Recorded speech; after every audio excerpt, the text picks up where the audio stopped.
Everyone, welcome to education flair by Jyoti. जैसा कि आप सभी को पता है कि मैं सीटेट की तैयारी करवा रही हूँ। उसी सीरीज में मैं आज आप सभी के लिए सीडीपी वाला पोर्शन लेके आई हूँ। मैं डेली प्रीवियस ईयर के क्वेश्चन पेपर, प्रैक्टिस सेट, जो भी ज़रूरी चीज़ें हैं करवा रही हूँ। आज के इस सेशन में मैं सीडीपी वाला पोर्शन करवाऊंगी।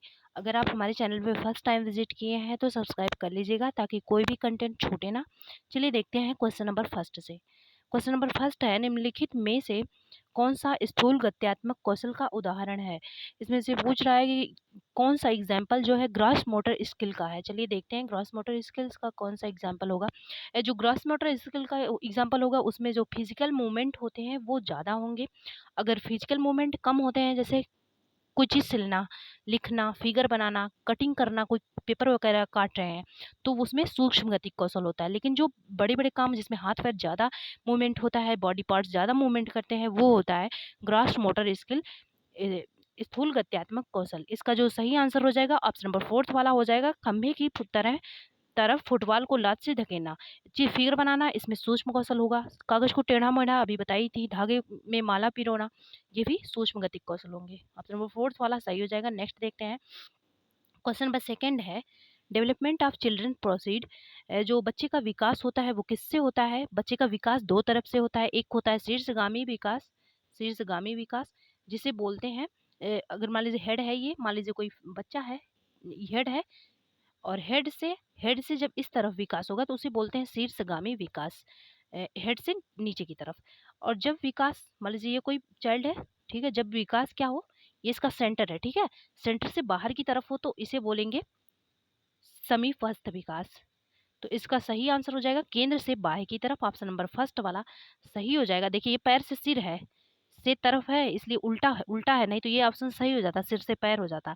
तो इसका सही आंसर हो जाएगा ऑप्शन नंबर फर्स्ट वाला, केंद्र से बाह्य। दो तरीके का विकास होता है, ये वाला ये ऑप्शन में है। नेक्स्ट देखते हैं, क्वेश्चन नंबर थर्ड वाला है, ये कथन कारण वाले हैं। बच्चे का सामाजिकरण प्रथम परिवार में उसके माता पिता पिता के द्वारा होता है। जो बच्चे का सोशलाइजेशन होगा, आपको पता होगा कि जो बच्चा होता है उसका सोशलाइजेशन का फर्स्ट स्टेज जो होता है उसका फैमिली होता है। पहले वो फैमिली से ही तो सब कुछ सीखेगा, फिर उसके बाद वो क्या करेगा, अपने अगल बगल जाएगा, अपने पड़ोस में जाएगा।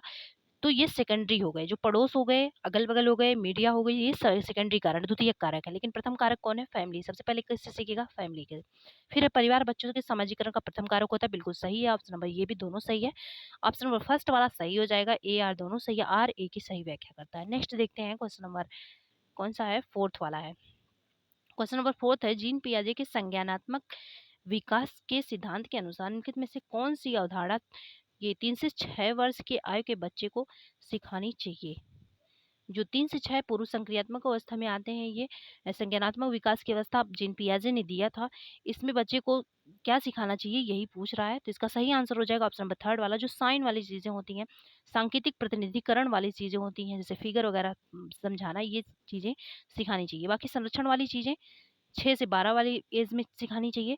अगर रीजनेबल मतलब तार्किक वाली चीजें हों तो वो लास्ट वाली एज में 12 से अबव, इस वाले एज में सिखाना चाहिए। नेक्स्ट देखते हैं, क्वेश्चन नंबर फिफ्थ है, जीन फिर जीन पियाजे। जीन पियाजे से 2 से 3 क्वेश्चन बन ही जाते हैं।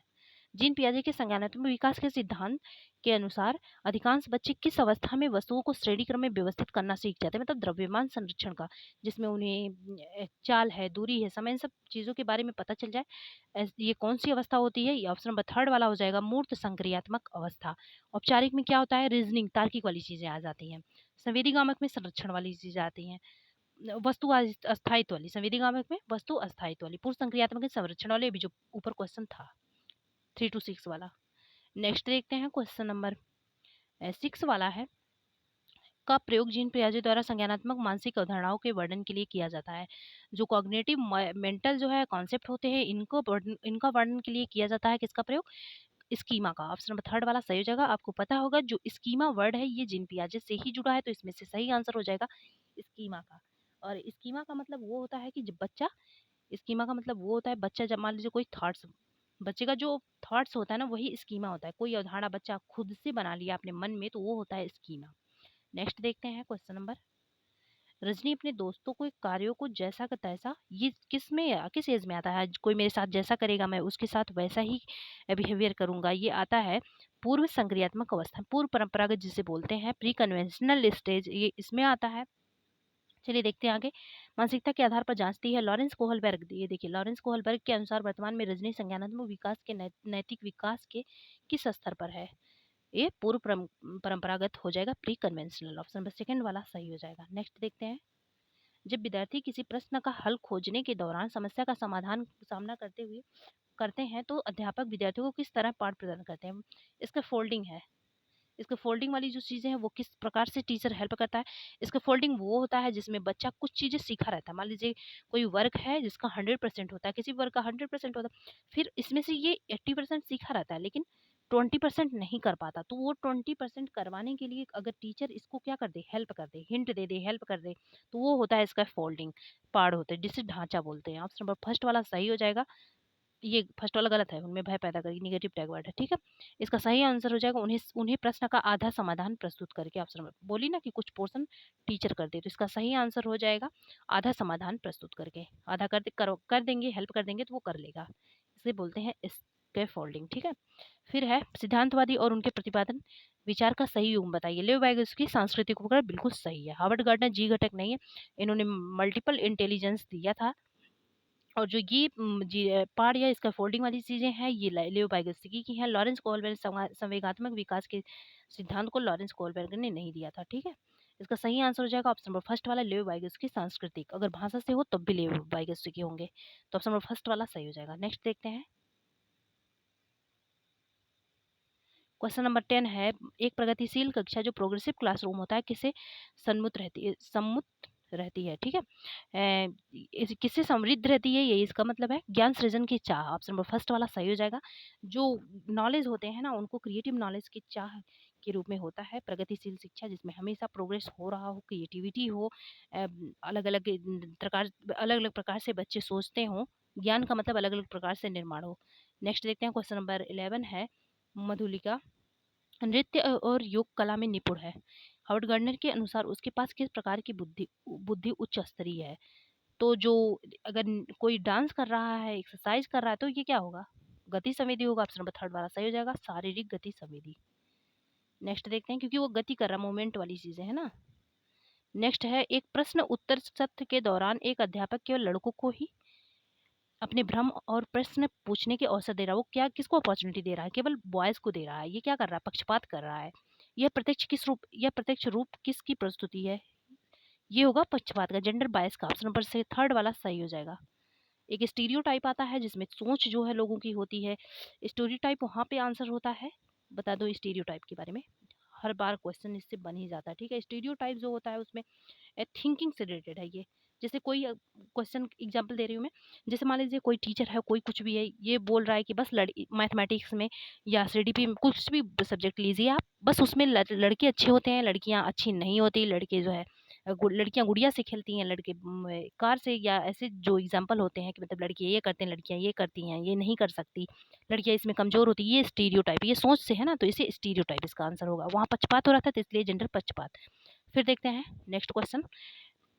अधिकतम दर में व्यक्तिगत विभिन्नताएं किसका परिणाम है? जो लर्निंग रेट होता है इसमें जो व्यक्तिगत विभिन्नताएं होती है, वेरिएशंस होते हैं, ये किसका परिणाम होते हैं? ये आनुवंशिकता और पर्यावरण दोनों का होता है। ऑप्शन थर्ड वाला सही हो जाएगा। कहीं भी आप हेरिडिटी या इन्वायरमेंट अकेले का मत लगाइए, दोनों जुड़ते हैं तब बच्चे का डेवलपमेंट होता है। फिर आकलन के संदर्भ में असेसमेंट के बारे में बोल रहा है, क्या सही है? आकलन मानकीकृत परीक्षणों द्वारा किया जाना चाहिए। फिर है रचनात्मक आकलन केवल केवल गलत है, ठीक है। नेक्स्ट है इसमें से मानदंड संदर्भित परीक्षण मानकों को निष्पादन तुलना का सामान्य स्तर मानकर इस्तेमाल करना चाहिए।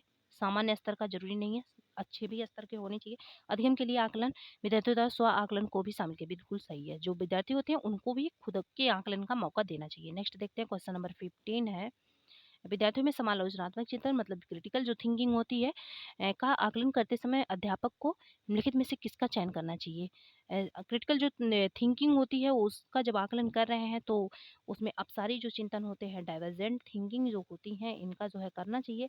जिसमें बच्चा कोई भी पहलू छोटे ना, हर पहलू के बारे में सोचा जाए और मतलब जिसके बोलते हैं खुले अंत वाले प्रश्न। ऑप्शन नंबर फर्स्ट वाला सही होगा। ओपन ओपन जो क्वेश्चन होते हैं ना उसमें मतलब फिक्स आंसर नहीं होता। जैसे मैं पूछ ली कि ताजमहल कहाँ है, आपने आंसर एक वर्ड में दिया तो वो क्लोज होंगे, वो बंद प्रश्न होंगे।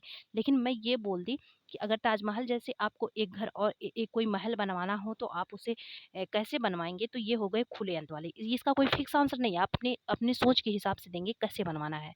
तो ये हो गया खुले अंत वाले प्रश्न। और अपसारी चिंतन वो होता है जिसमें कई प्रकार के चिंतन शामिल हों, केवल एक चिंतन नहीं हो। अब जैसे मान लीजिए कोई ये है 360 डिग्री मल्टीपल वाला जो होता है, मल्टीपल इंटेलिजेंस वाली चीज़ें होती हैं।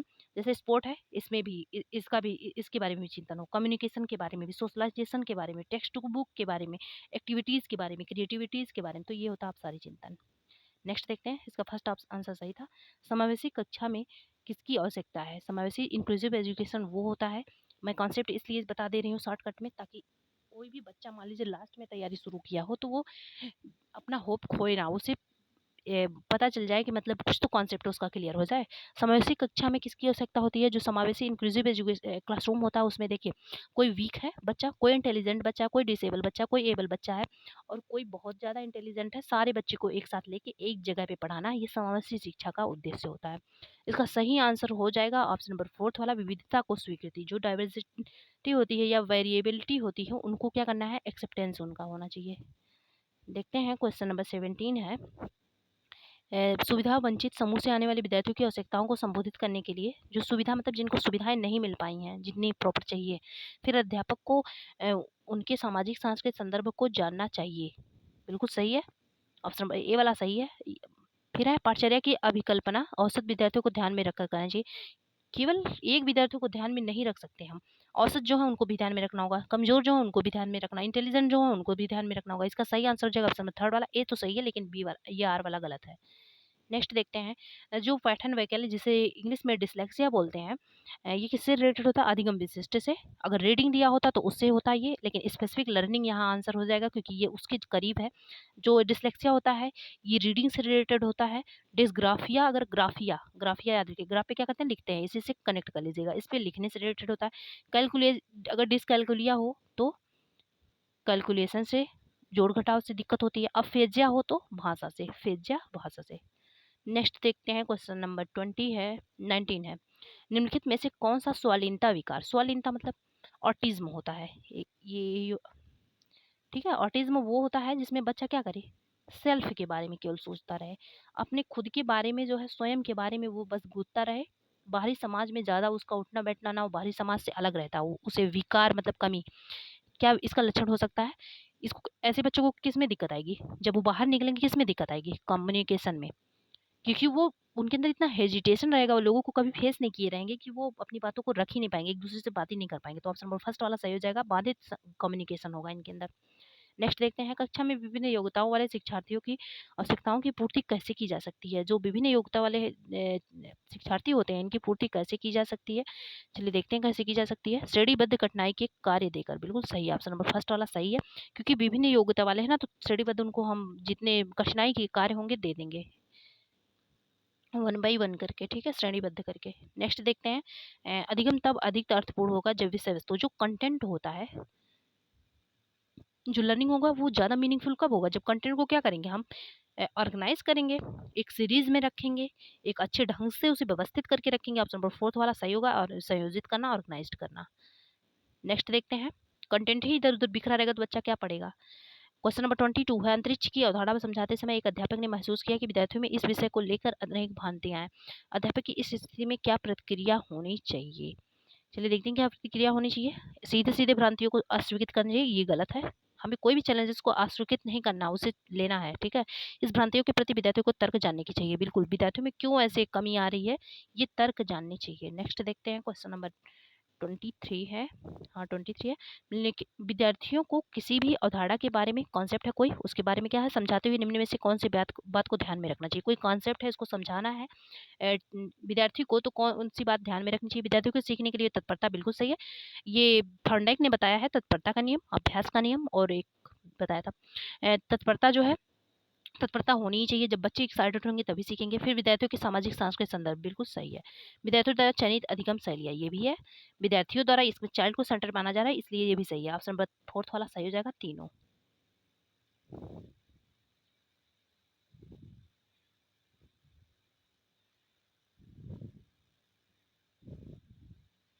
रमेश विज्ञान विषय को पढ़ाते समय अन्वेषण प्रयोग विभिन्न व्यवहारिक गतिविधियों के माध्यम से, अन्वेषण मतलब एक्सप्लोरेशन वाली चीजें, इन्वेंशन वाली चीजें प्रयोग करवा रहा है, माध्यम से बच्चों को नया ज्ञान व समझ बनाने के अवसर प्रदान कर रहा है।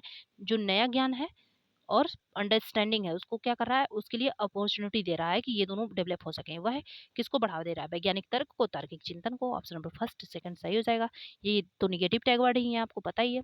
तो फर्स्ट सेकंड किसमें है, ऑप्शन नंबर फर्स्ट वाला सही हो जाएगा। नेक्स्ट देखते हैं, क्वेश्चन नंबर 25 है, निम्नलिखित में से अध्यापक द्वारा अपनाई गई कौन सी विधि अधिगम प्रक्रिया में विद्यार्थियों की सक्रिय भूमिका को कम करेगी। जो बच्चे का एक्टिव इन्वॉल्व होगा ना, मतलब एक्टिवली जो एंगेज होंगे, वो इसको कम करेगा। कौन करेगा, व्याख्यान। ऑप्शन नंबर फर्स्ट वाला सही हो जाएगा। ये निगेटिव टैग वर्ड है, मैं टैग वर्ड भी पढ़ाई उसमें बताई थी। जो व्याख्यान है वो निगेटिव टैग वर्ड है। व्याख्यान में जो टीचर सेंटर्ड हो जाता है, ये टीचर ही बस बोलता रहेगा, बच्चे सुनते रहेंगे, क्या एक्टिव होगा बच्चा, पूछताछ में होगा, चर्चा में होगा, खोज अन्वेषण में होगा। नेक्स्ट देखते हैं, क्वेश्चन नंबर कथन कारण वाले हैं ये।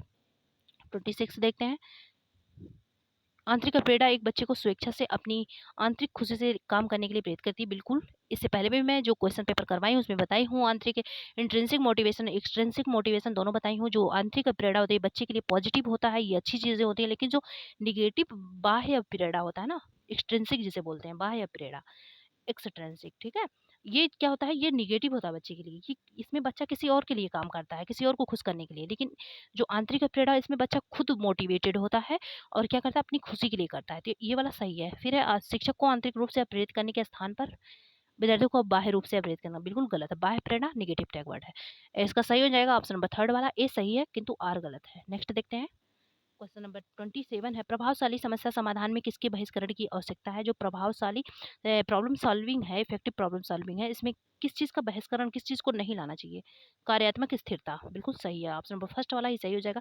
जो एक्टिविटीज है ना, उसका फिक्सडनेस, ये चीजें गलत होती है। किसी भी हम घिसी पिटी रूल पे, किसी भी चीजों पे हम फिक्स नहीं रह सकते, इसीलिए वो हर जगह बोला जाता है वेरिएबिलिटी, डाइवर्सिटी। फिर देखते हैं, क्वेश्चन नंबर 28 है, एक विद्यार्थी अपनी असफलता का कारण अपनी योग्यता की कमी को बताता है। वह योग्यता को अस्थायी मानता है और यह मानता है कि योग्यता प्रयासों के द्वारा प्रभावित नहीं हो सकती। वो मान रहा है कि जो एबिलिटी होती है वो प्रयासों के द्वारा अब अस्थायी नहीं, अब प्रभावित नहीं, मतलब इफेक्टिव नहीं होगी। मतलब वो कोई भी कोशिश करेगा तो उसकी जो एबिलिटी है वो बढ़ेगी नहीं। तो इसका क्या हो जाएगा, अधिगम असहायता हो जाएगा। वो हेल्पलेस खुद को फील कर रहा है। नेक्स्ट देखते हैं, अवधारणाओं को इस तरह से प्रस्तुत करना चाहिए, जो जो कॉन्सेप्ट होते हैं उनको कैसे प्रस्तुत करना चाहिए, विद्यार्थियों की सफलता के प्रति चिंता पैदा करें। फिर है, उन्हें पूर्व ज्ञान और स्कीमा को क्रियाशील करें। ऑप्शन नंबर सेकंड वाला सही होगा। जो उनके प्रियर नॉलेज है और स्कीमा मतलब खुद के थॉट्स अभी मैं बताई थी, इनको क्या करें, एक्टिव करें। ये इससे ऐसे प्रदर्शित करना चाहिए। बाकी डर है, चिंता, ये सब नेगेटिव टैग वर्ड है। चलिए देखते हैं, घोषणात्मक ज्ञान डिक्लेरेशन जिसे बोलते हैं, ठीक है, किसी घटना के घटित होने की व्याख्या करता है, युक्तियों के बारे में प्रयोग की समझ करता है। फिर है, मुख्यतः ज्ञान की क्यों और कौन पहलुओं के बारे में जानता है। बिल्कुल ऑप्शन नंबर थर्ड सही है। क्या एवं क्यों कौन पहलुओं को जानता है, तभी तो वो डिक्लेरेशन वाली चीजें हो रही हैं। ऑप्शन नंबर थर्ड वाला सही हो जाएगा। आई होप आपको क्लास पसंद आई होगी। अगर क्लास पसंद आए तो लाइक सब्सक्राइब कर दीजिएगा। Thanks for watching.